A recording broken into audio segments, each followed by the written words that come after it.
एक दौर था जब फिल्मों में विलन के साथ उसकी एक अच्छी खासी फौज भी हुआ करती थी, जिसे देखकर दर्शकों के दिल में यह खौफ खुद ब खुद कायम हो जाया करता था कि गलती से भी कोई उस विलन के चुंगल में फंस गया तो उसका बच पाना नामुमकिन है। विलन के इस खौफ को बढ़ाने के लिए उसका एक खास आदमी हुआ करता था जो विलन के एक इशारे पर न सिर्फ जान लेने के लिए तैयार रहता था बल्कि अपनी जान देने से भी पीछे नहीं हटता था। ऐसे किरदार को विलन का राइट हैंड कहा जाता था। यह किरदार आजकल की फिल्मों में भले ही कम नजर आता हो, लेकिन कभी ऐसे किरदारों के लिए कुछ खास एक्टर्स हुआ करते थे। आज के वीडियो में हम हिंदी फिल्मों के कुछ ऐसे ही एक्टर्स पर रोशनी डालने वाले हैं जिन्हें दर्शक आज भी विलन के राइट हैंड के रूप में याद करते हैं। नमस्कार दोस्तों, मेरा नाम है अनुराग सूर्यवंशी और आप देख रहे हैं नारद टीवी। शुरुआत करते हैं एक ऐसे एक्टर से जिनकी मौजूदगी 70 के दशक की करीब हर फिल्म में महत्वपूर्ण होती थी, क्योंकि इस दौर में रोमांटिक फिल्मों की जगह अब एक्शन फिल्में ले रही थी। हीरो की तरह इस दौर में विलन की भी उतनी ही अहमियत होती थी। ऐसे में मेन विलन तो डायलॉग बाजी करते और एक्शन के लिए इस एक्टर को लेते, और वो एक्टर थे Shetty.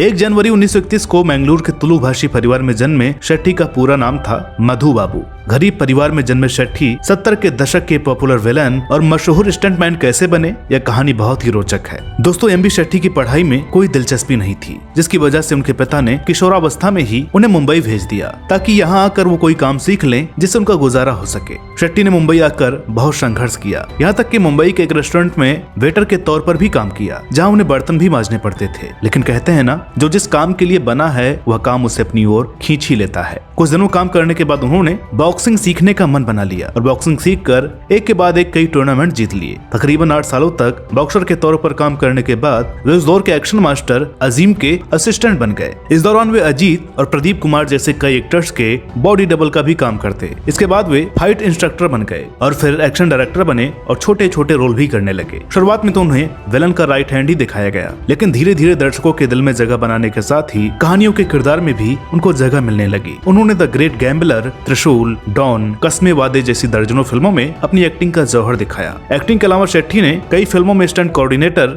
Fight composer, stunt composer और स्टंट मास्टर के तौर पर भी काम किया। एक दुर्घटना में अपने एक जूनियर को स्टंट के दौरान बुरी तरह घायल हुआ देखकर शेट्टी को बहुत तकलीफ हुई, इतनी कि वो शराब पीने लगे, क्योंकि वे उस दुर्घटना का जिम्मेदार खुद को समझते थे। बताया जाता है कि इसके बाद से ही उन्होंने फिल्मों से दूरी बना ली। उनकी मौत का कारण भी बहुत ही अजीब है। कहा जाता है कि एक दिन वे अपने ही घर में फिसलकर गिर गए, जिससे उन्हें काफी चोटें लगी और वे इस चोट से फिर कभी उभर नहीं पाए। 23 जनवरी 1982 को उनकी मृत्यु हो गई। शेट्टी की 2 शादियां हुई थी। पहली पत्नी का नाम विनोदनी था, जिनसे उनकी 2 बेटियां और 2 बेटे थे। दोनों बेटे हृदय शेट्टी और उदय शेट्टी फिल्म निर्माण व निर्देशन के क्षेत्र में सक्रिय हैं। शेट्टी की दूसरी पत्नी का नाम रत्ना शेट्टी है। उनके बेटे आज मशहूर फिल्म निर्देशक रोहित शेट्टी हैं। दोस्तों, रोहित शेट्टी जब 4वीं या 5वीं क्लास में पढ़ते थे तभी उनके पिता मधु बाबू शेट्टी का देहांत हो गया था। उस वक्त घर के आर्थिक संकट की वजह से उन्होंने छोटी सी उम्र में ही काम करना शुरू कर दिया, जहाँ सैलरी के तौर पर रोहित को सिर्फ 30 रुपए मिला करते थे। शेट्टी जैसे एक्टर और एक्शन डायरेक्टर का आखिरी वक्त जरूर गर्दिश में बीता,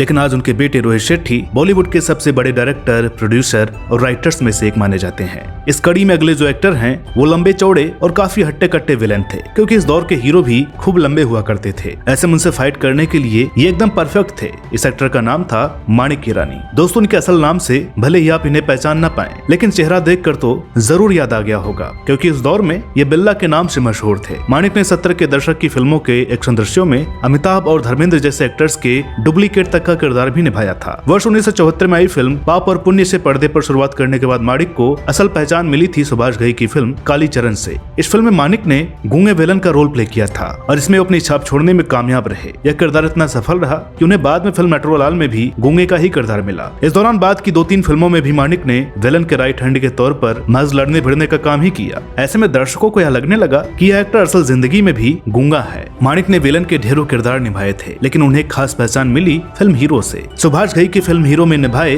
बिल्ला नाम के विलन के किरदार से वे इतने मशहूर हुए कि लोगों ने माणिक ईरानी को यही नाम दे दिया। त्रिशूल, मिस्टर नटवरलाल, शान, नास्तिक, फरिश्ते, कसम पैदा करने वाले की, हीरो और मर्द जैसी कई फिल्मों में इन्होंने काम किया। माणिक ईरानी को अमिताभ की फिल्मों में बतौर विलन जरूर रखा जाता था। बताया जाता है कि 1978 में आई फिल्म डॉन में माणिक ईरानी ने अमिताभ बच्चन के बॉडी डबल की भूमिका निभाई थी। माणिक ईरानी ने 80 और 90 के दशक में विलन के खूब रोल किए, लेकिन साल 1992 में आई दीदार के बाद से वे पर्दे से दूर हो गए। बताया जाता है कि 100 से भी ज्यादा फिल्मों में छोटे बड़े किरदार निभाने के बाद भी उन्हें काम मिलना बंद हो गया था और वे गुमनामी के अंधेरों में चले गए। इतना कि उनकी मौत का किसी को पता तक न चला। हालांकि उनकी मौत को लेकर कहा जाता है कि उनकी मौत ज्यादा शराब पीने की वजह से हुई। वहीं ये भी कहा जाता है कि माणिक ईरानी ने डिप्रेशन में आकर आत्महत्या कर ली थी। अब बात करते हैं एक ऐसे एक्टर की जो अपने लुक और बॉडी की वजह से आज भी याद किए जाते हैं। बतौर राइट हैंड अपने करियर की शुरुआत कर लोगों के दिलों पर अपनी छाप छोड़ने वाले इस एक्टर का नाम है गेविन पैकार्ड। फिल्मों में जब भी विलन के खतरनाक बॉडीगार्ड्स की जरूरत हो तो गेविन को ही याद किया जाता था। गोरे चिट्टे शरीर वाले गेविन उस वक्त बॉलीवुड के कुछ बॉडी बिल्डरों में से एक हुआ करते थे। आयरिश मूल के गेविन के दादा जॉन पैकार्ड यूएस आर्मी के मेंबर के तौर पर आए थे और बाद में यहीं बस गए थे। गेविन अपने 5 भाई बहनों में सबसे बड़े थे। उनके पिता अल पैकार्ड एक कंप्यूटर विशेषज्ञ थे। बहुत कम लोगों को पता होगा कि 8 जून 1964 को महाराष्ट्र के कल्याण में जन्मे गेविन पैकार्ड न केवल एक अभिनेता बल्कि एक राष्ट्रीय पुरस्कार विजेता बॉडी बिल्डर भी थे। एक्टिंग के फील्ड में उन्होंने वर्ष 1984 में आई फिल्म जमानी में एक छोटे से किरदार से किया, जिसमें वे एक ड्रग पेडलर बने थे। उसके बाद वे कई हिंदी और मलयालम फिल्मों में छोटी छोटी भूमिकाओं में दिखाई देते रहे। वर्ष 1989 में गेविन इलाका और त्रिदेव जैसी फिल्मों में नोटिस किए गए। हालांकि उसी वर्ष गेविन मलयालम फिल्म सीजन में एक लंबी भूमिका में भी नजर आए थे, जिसे उनके सबसे अच्छे काम के रूप में याद किया जाता है। वर्ष 1989 में ही गेविन दूरदर्शन पर प्रसारित हुए धारावाहिक इंद्रधनुष में भी नजर आए थे। 90 के दशक में गेविन ने कई बॉलीवुड फिल्मों में अभिनय किया, जिनमें जुर्म, पत्थर के फूल, सड़क, साथी, मोहरा, तड़ी पार, जल्लाद, करण अर्जुन, कुमारा और यह जलवा जैसी 60 से अधिक हिंदी फिल्मों के अलावा आयुष कलम, सीजन, अनावल मोतीराम और आर्यन जैसी कई मलयालम फिल्मों के नाम भी शामिल हैं। इसके अलावा गेविन शक्तिमान जैसे मशहूर शो और वर्ष 2004 में आए सिंड्रोला नाम के एक एल्बम में भी नजर आए थे। फिल्मों की बात करें तो उनकी आखिरी फिल्म वर्ष 2002 में रिलीज हुई जानी दुश्मन थी। इसके बाद उन्होंने बड़े पर्दे से दूरी बना ली। दोस्तों, गेविन पैकार्ड पर्दे पर खूंखार विलन लेकिन असल जिंदगी में बेहद शांत और विनम्र थे। संजय दत्त और सुनील शेट्टी जैसे एक्टर्स को बॉडी बनाने के लिए प्रेरित करने वाले गेविन ही थे। भले ही फिल्मों में उन्होंने छोटे मोटे रोल किए, लेकिन वो अपनी छाप छोड़ने में हमेशा कामयाब रहे। गेविन के निजी जिंदगी की बात करें तो अपनी पत्नी से अलग होने के बाद अपने अंतिम कुछ साल उन्होंने कल्याण में अपने छोटे भाई डेरिल पैकार्ड के साथ बिताए। 18 मई 2012 को गेविन पैकार्ड की सांस की बीमारी के चलते मौत हो गई। उनकी 2 बेटियां हैं, एरिका और Camille Packard. Erica Packard fashion और मॉडलिंग की दुनिया में एक जाना माना नाम है। वे अपनी तस्वीरें अक्सर इंस्टाग्राम पर शेयर करती रहती हैं। अंत में हम जिस एक्टर की बात करने वाले हैं, उनका लुक किसी हीरो से कम नहीं था। एक फिल्मी बैकग्राउंड का होकर भी उसे विलन के राइट हैंड का ही काम ज्यादा मिला और उस एक्टर का नाम है महेश आनंद। 13 अगस्त 1961 को मुंबई में जन्मे महेश आनंद का जीवन काफी मुफलिसी में गुजरा। जब वो महज 2 साल के थे तभी उनकी माँ का देहांत हो गया था। महेश आनंद की माँ तारा देवी भी एक्ट्रेस थी। महेश ने काफी संघर्ष किया और मॉडलिंग में किस्मत आजमाई। फिल्मों में आने से पहले वो भारत के टॉप मॉडल्स में शुमार थे। इसके अलावा महेश आनंद ताइक्वांडो में ब्लैक बेल्ट भी रह चुके थे। अपना फिल्मी करियर शुरू करने से पहले वो दुनिया भर के प्रोफेशनल फाइट्स में हिस्सा लेते थे। महेश आनंद फिल्म टार्जन के लिए डायरेक्टर की पहली पसंद थे, लेकिन किसी कारणवश उनको यह रोल नहीं मिल सका। बहरहाल फिल्मों में छोटे छोटे रोल करते हुए महेश 80 और 90 के दशक के एक चर्चित एक्टर बन चुके थे। उन्होंने हिंदी, तमिल, तेलुगु और मलयालम जैसी फिल्मों में भी काम किया। कभी विलन के राइट हैंड का किरदार निभाने वाले महेश को उनकी लुक की वजह से दर्शकों ने इतना पसंद किया कि उन्हें कई फिल्मों में मुख्य खलनायक की भूमिका भी मिलने लगी। महेश आनंद ने शहंशाह, मजबूर,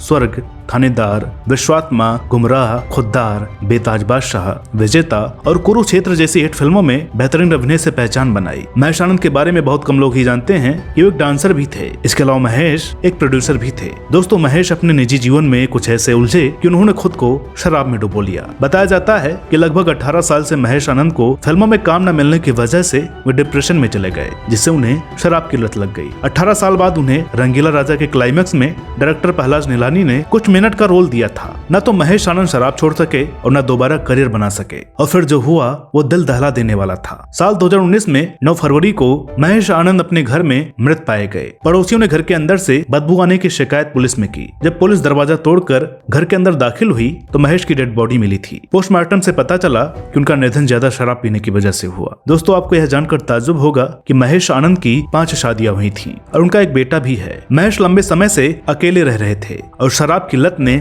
उन्हें घेर रखा था। उनका एक पुराना फेसबुक पोस्ट वायरल हुआ था जिसमें उन्होंने अपने बेटे से एक बार मिलने की इच्छा जाहिर की थी। तो दोस्तों, ये रहे कुछ ऐसे एक्टर्स जिनका अंतिम समय बेहद दुखद रहा। तो आज के इस एपिसोड में बस इतना ही। मिलते हैं अगले वीडियो में एक और नई कहानी के साथ। तब तक के लिए नमस्कार।